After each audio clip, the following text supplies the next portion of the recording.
Olá, vamos falar de análise de balanços para investimentos. Vamos trazer para vocês mais uma empresa para que possamos rever ou recontar um pouquinho da sua história, da sua trajetória e principalmente da sua situação econômica e financeira. A empresa que nós vamos trazer hoje é uma das empresas aí que constantemente está nos noticiários, aí está na mídia e devido a todas as turbulências que ela passa, principalmente em função de razões políticas que acabam até interferindo na situação econômica e financeira da empresa de uma forma geral. Mas vamos falar dela. Estamos falando aqui da Eletrobras S.A. ou Centrais Elétricas Brasileiras S.A., empresa que foi sugerida pelo meu amigo Blasio Friedrich, parceiro nosso aqui no canal, que sempre está mandando sugestões aqui. Eu agradeço imensamente mais essa sugestão e a sua participação. E espero corresponder às suas expectativas. Mas caso também vocês queiram outras empresas, é fácil, basta entrar aqui, ó. Canal Silas Degraf, manda a sugestão, aproveita, faça a inscrição, dá o like e venha junto conosco construir e repartir conhecimentos.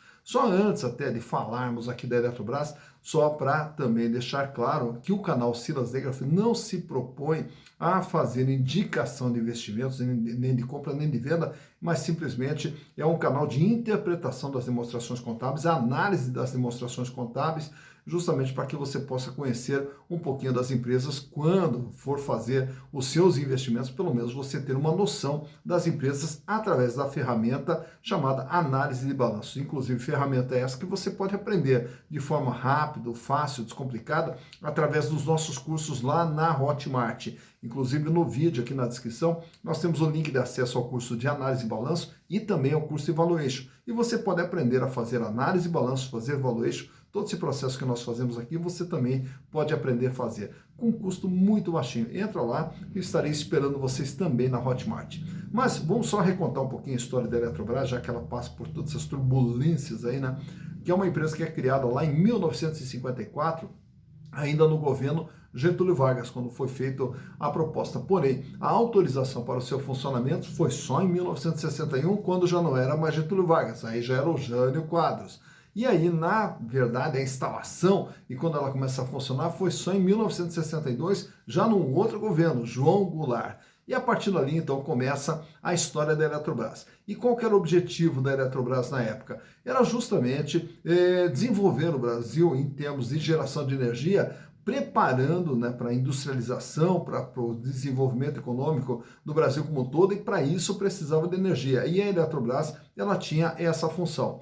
Tanto é que daí começa já a se desenvolver com a usina lá de Furnas e depois na sequência começa a abrir diversas outras usinas hidrelétricas, inclusive também com o Itaipu Binacional, também com a Angra, né, que é o projeto de energia nuclear aqui do Brasil. Tudo isso, então, centralizado ali com a Eletrobras. E ela acaba sendo praticamente uma holding de diversas empresas que foram sendo criadas justamente para trabalhar tanto na geração, na transmissão e na distribuição de energia.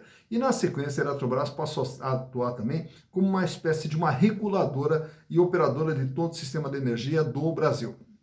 Já na década de 90, nós vamos ter aí agora as privatizações, que são um conjunto de empresas que acabaram sendo privatizadas. E aí também foi aberto o mercado para que empresas internacionais viessem explorar esse tipo de serviço aqui no Brasil. E a Eletrobras deixa de ser o órgão regulador quando surgem também as agências reguladoras. E aí a Eletrobras passa a ser simplesmente uma empresa, não mais um órgão de regulação do sistema. E aí começa a investir também na região norte e também na região nordeste. Com todo esse crescimento, e volta e meia, a Eletrobras entra no Programa Nacional de Desestatização e daqui a pouco sai e entra de volta e sai, né? E aí até que agora, recentemente, saiu a privatização da Eletrobras. E nesse processo de privatização da Eletrobras, o que acontece? O governo federal, que tinha a maioria das ações, mais de 50% das ações, ele reduz a sua participação societária para 39%, como nós vamos ver daqui a pouco. Então, hoje o governo abre mão desse controle e, além de fazer a venda de uma boa parte de sua participação societária na Eletrobras, a Eletrobras ainda faz também a chamada oferta primária, lança mais ações no mercado. Então, hoje, ela tem um capital até certo ponto pulverizado, né? Quer dizer, mais pulverizado do que tinha até então. E dentro desse processo de privatização, o que acontece? A Eletrobras ela fica com a Eletrosul, fica com a Chesf, também tem dentro da Eletrobras a Eletronorte e a Furnas. As empresas que foram tiradas da Eletrobras nesse processo de privatização foram justamente a Itaipu e a Eletronuclear. E com isso, então, nesse processo também de privatização, ocorreu ali o aumento, né, do prazo de concessão de diversas atividades da Eletrobras, como a gente vai ver no balanço também. Mas para que possamos entender o que é a Eletrobras através dos seus números, trouxe para vocês aqui os balanços de 2019, 2020, 2021, 2022 e o balanço agora do dia 30 de junho de 2023. E através dos números, vamos entender o que é a Eletrobras. Então, vamos aos números. Então, aqui estamos com as demonstrações contábeis da Eletrobras, Centrais Elétricas Brasileiras S.A. E, como eu falei para vocês, trouxe aqui para vocês toda uma base histórica desde 2019, passando agora pela recente privatização da companhia. Então, vamos ver através dos números tudo o que veio acontecendo com ela desde o ano de 2019. Lá no ano de 2019, a empresa ela tinha dentro do seu ativo total 178 bilhões de reais.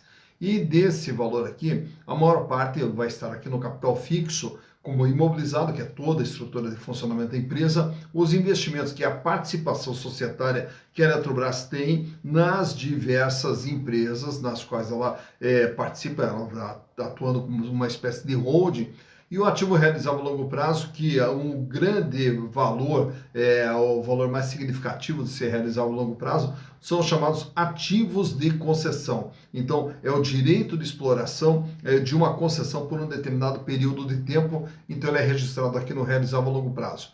Já no curto prazo, o que nós temos aqui? O ativo circulante, o capital de giro, que faz com que toda a empresa possa funcionar. É o capital de giro que vai ser os recursos que movimentam toda a atividade da empresa.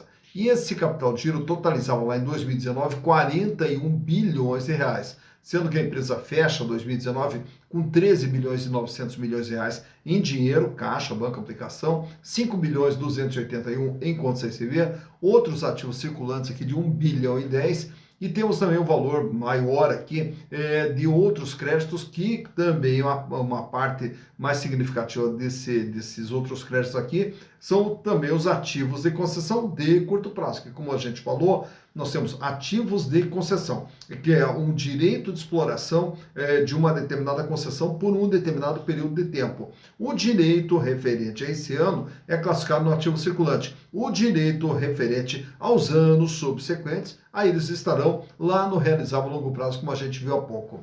Já no ano de 2020, ela praticamente permaneceu estável aqui com 178 bilhões de reais. O capital de giro que apresenta uma pequena elevação, fechando agora em 45 bilhões, com aumento de volume de dinheiro em caixa que foi para 17 bilhões. E temos aqui o contas a receber, 5 bilhões e 900. Ativos de concessão de curto prazo, 20 bilhões. Já no ano de 2021, 188 bilhões é o tamanho da empresa. E desse valor aqui, nós temos aqui renovação de concessões, aumentando aqui o valor de realizável a longo prazo, e, consequentemente, temos aqui a diminuição do capital de giro, que cai para 39 bilhões.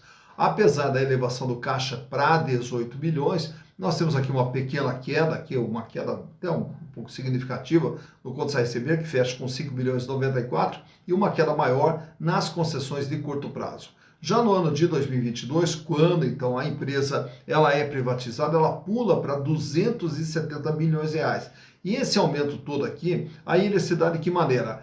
Olhando aqui todos os números, vamos observar que diminuiu um pouquinho aqui as concessões no realizável a longo prazo. Em compensação, nós tivemos aqui a renovação de diversas concessões da empresa, que ela classifica agora no intangível. Então, quando faz a privatização, ela abre mão de alguns ativos que ela tem, em compensação, a renovação de outros ativos, fazendo com que esse intangível pulasse para 79 bilhões. E o capital de giro pula também para 49 bilhões, com 26 bilhões em dinheiro, caixa, equivalentes, o dinheiro que está em caixa, banco, aplicação. até porque quando foi feita a privatização, parte também dessa privatização foi a chamada oferta primária, o lançamento de mais ações. E outra parte, que maior, mais significativa, foi a oferta secundária, que foi a venda das ações que estavam na mão do governo federal. E aí nós temos aqui também uma diminuição no contas a receber, que cai para 4 bilhões 794 milhões.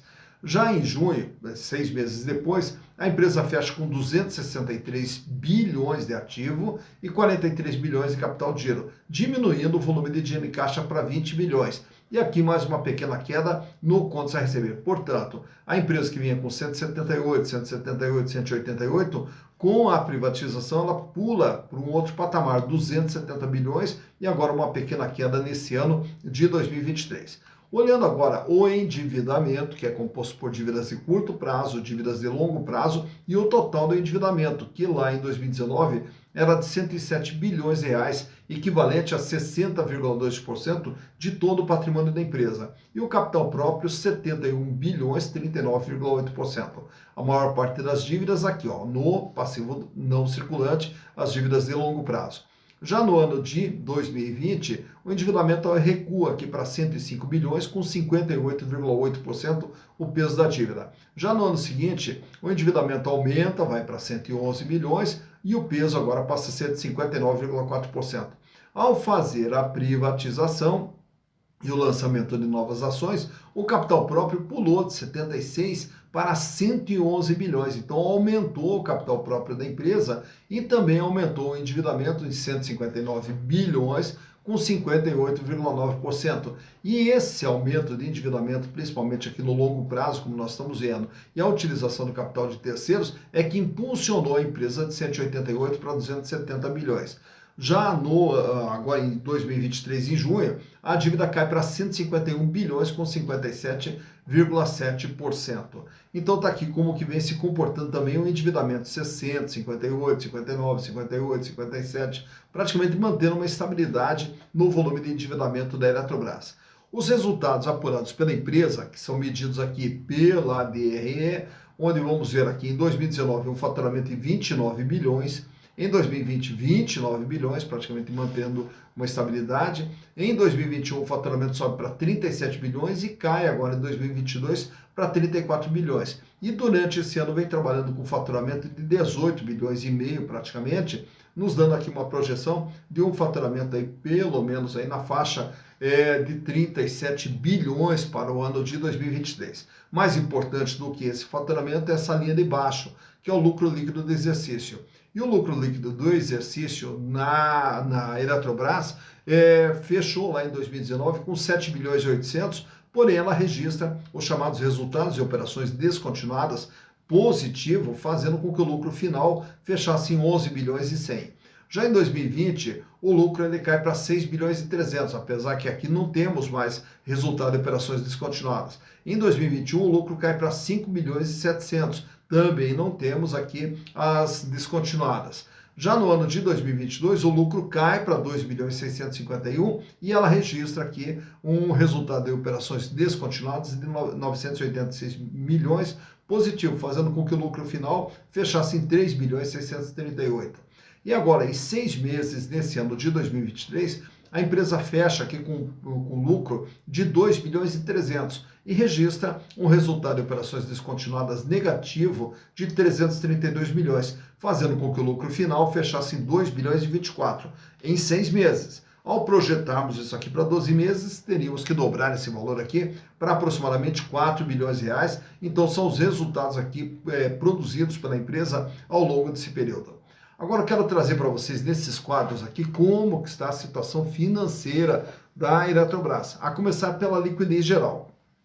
Quanto que a empresa tem para fazer frente às suas dívidas de curto, médio e longo prazo. E aí, esse indicador, ele começa lá com 1,08, aumenta um pouquinho para 1,11, cai para 1,09, praticamente mantendo uma estabilidade nos 3 primeiros anos. Já no ano de 2022, aí o índice cai para 0,76 e agora esse ano vem trabalhando com 0,75. Para cada R$1 de dívida que a empresa terá que pagar no curto, médio e longo prazo, ela dispõe de apenas 75 centavos. Quer dizer, não tem dinheiro, não tem recursos para fazer frente a todo o seu endividamento. Porém, Grande parte dessa dívida, como vimos há pouco, ela é de longo prazo. Então, nós vamos olhar o segundo gráfico ao lado, ali à direita, que é a liquidez corrente, que agora é o dia a dia da empresa. Quanto que ela tem de recursos para fazer frente às suas dívidas de curto prazo. Sai com 1,57, sobe para 1,71, recua para 1,66, sobe para 1,88 e agora esse ano vem com 1,47. Isso quer dizer o quê? Para cada R$1 de dívida que ela tem que pagar no dia a dia, ela dispõe de R$1,47. Paga, sobra, tranquila a situação financeira da empresa ao analisarmos o curto prazo. Já nesse outro quadro aqui temos o endividamento, o tamanho e o comportamento da dívida da Eletrobras, que sai com 60,16%, cai para 58,8%, sobe um pouquinho para 59,4%, cai para 58,9% e agora cai mais um pouquinho para 57,7%. De tudo que a Eletrobras tem no seu patrimônio, ela deve 57,7%. Finalizando aqui também mais esse gráfico aqui, esses gráficos relacionados à rentabilidade, onde o primeiro deles ali é a margem líquida. E o que vem a ser a margem líquida? De toda a receita gerada pela Eletrobras, ela tem que pagar seus custos, ela tem que pagar suas despesas, tem que arcar com o resultado financeiro e também com os impostos incidentes sobre o lucro. E o que sobra é a margem líquida da empresa, 37,5% lá em 2019. A margem cai para 22% em 2020, 15,2% em 2021, 10,7% em 2022 e esse ano vem trabalhando com praticamente 11% de margem líquida. Já o gráfico do meio trata da rentabilidade do ativo. E a rentabilidade do ativo, o que é o ativo? Tudo aquilo que está dentro da empresa, todo investimento que foi feito dentro da empresa. E o resultado gerado vai nos dar a rentabilidade em relação a todo esse investimento. E esse número fechou em 6,23% em 2019, 3,57% em 2020, 3% em 2021 e agora em 2022 apenas 1%. O terceiro gráfico, ali à direita, trata agora do acionista. Quem tinha as ações da Eletrobras tiveram, lá no ano de 2019, um ganho de 15,65%. Em 2020, 8,7%. Em 2021, 7,5%. E agora, em 2022, fecharam com uma rentabilidade, um retorno sobre os seus investimentos de 2,4%. Portanto, ao ter as ações da Eletrobras, através dos lucros gerados, os acionistas tiveram ganho de 2,4%. Nesse quadro aqui, eu trago também alguns indicadores relacionados às ações. Uma ação da Eletrobras vale, em termos de patrimônio, R$ 48,29. Porém, você compra uma ação da Eletrobras hoje, a ordinária, por R$ 36,53. Então vejam que o valor de mercado da empresa está abaixo daquilo que ela efetivamente vale em termos de patrimônio. Tanto que o PVP, preço por valor patrimonial, fechou em 0,76, mostrando que as ações da Eletrobras são vendidas com deságio de 24%. Lucro por ação nos últimos 12 meses, 74 centavos, o que dá uma rentabilidade com base no valor de mercado de 2,03%. Dividendos por ação. Até a presente data, nesse ano de 2023, a Eletrobras distribuiu apenas 22 centavos a título de dividendos.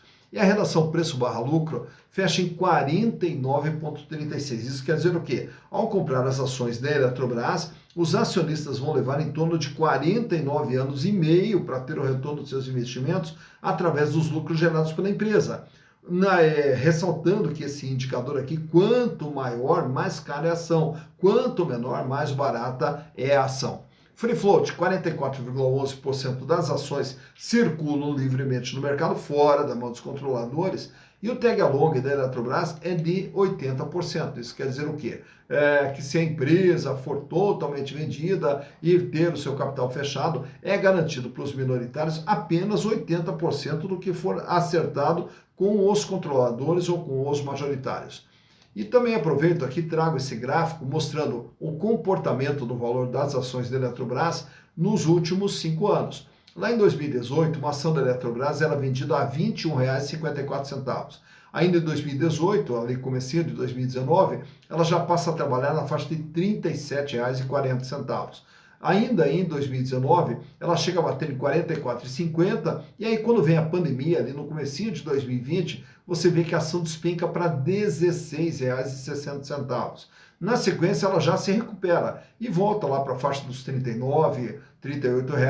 E aí você vai observando ali diversas flutuações e oscilações que a empresa vem apresentando, um sobe e desce, tanto que no começo de 2022 ela estava em R$ 31, ainda em 2022 ela sobe e chega a bater ali, justamente até em função de toda a questão da privatização, ela chega a bater ali em praticamente R$ 49.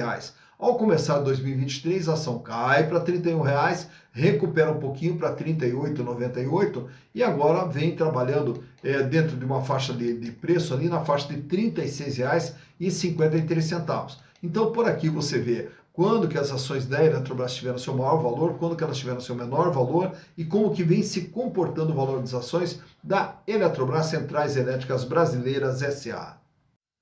Tá, então, mais uma empresa analisada, Eletrobras S.A. Eletrobras S.A., que, como falei para vocês, ela passa aí por todas as turbulências, né? Porque quando ela foi privatizada, aí na troca de governo, o governo queria desfazer a privatização e aí fica nesse impasse aí, tudo isso aí causa uma turbulência no valor das ações da empresa. E aí, mais recentemente também, tivemos troca de comando na Eletrobras, o que também causa mais uma turbulência. Enfim, é uma empresa que ela passa por turbulência. Mas as turbulências, elas acabam afetando o valor das ações. Agora, o importante é sempre nós entendermos e a empresa, como que ela vem desempenhando o seu papel, né? Por quê?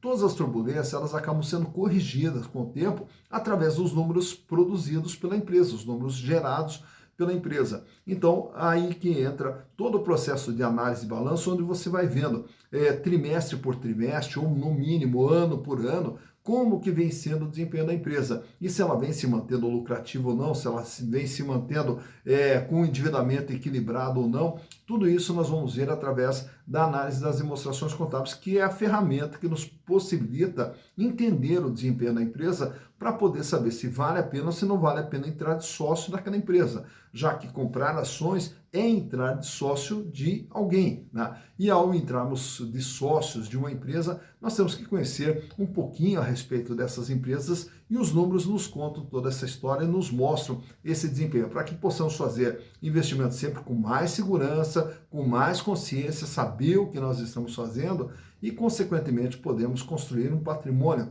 para lá na frente podemos ter uma vida cada vez mais digna e uma vida cada vez melhor, que é o que todos nós desejamos. Dito isso, bons investimentos para vocês.